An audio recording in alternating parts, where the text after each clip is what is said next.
You represent Texas, border state. What are the odds that we're going to see anything on immigration this year? I mean, there are some major differences between what the president wants to do and what's in the Rubio proposal. What do you think, honestly? Well, I tell you, I am very discouraged by the president's approach to immigration. I think neither party right now is serious about solving the crisis of immigration we have. I think the American people have widespread consensus on this issue. I think most Americans agree, number one, we should get serious finally about securing the borders, that in a post-9/11 world, it doesn't make any sense that we don't know who's coming into this country, their criminal backgrounds, their history. And number two, I think most Americans agree that we should remain a nation that doesn't just welcome, that celebrates legal immigrants. The problem is the president is behaving in such a way as to suggest that he doesn't want to pass a bill.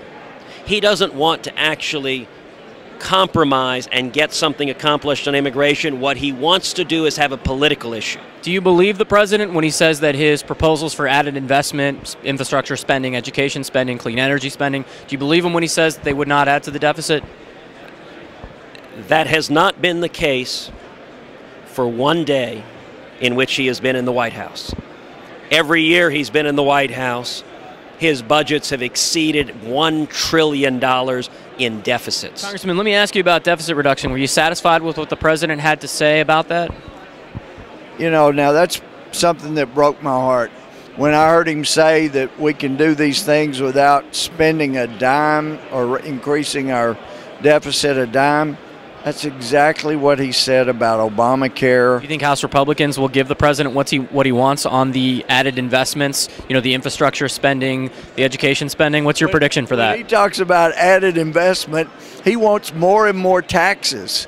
And when he says we can't keep putting it on the middle class, my gosh, he's impeding the middle class from making more and having more jobs. And he talks about raising the minimum wage to $9 an hour. That would mean that people like me that were willing, when I started out, to do anything and make anything, just give me a job, let me do, those jobs will be gone. He will be killing people's opportunity to get jobs and grow up into the entrepreneurs they could be. Republicans seem to be telling me tonight that they just don't trust the president when it comes to deficit reduction. Is that sort of a familiar sentiment for you as well? Yeah, I would say there's no proof he's serious about it. You know, talks a good game, delivers nothing. By my calculation, he owes the American people $3 trillion in savings from this big, fat, bloated government. So I think the bill's due for him to come forward with those savings plans. Finally, last question. I'd be remiss if I didn't ask you about immigration because, of course, you're a border state legislator.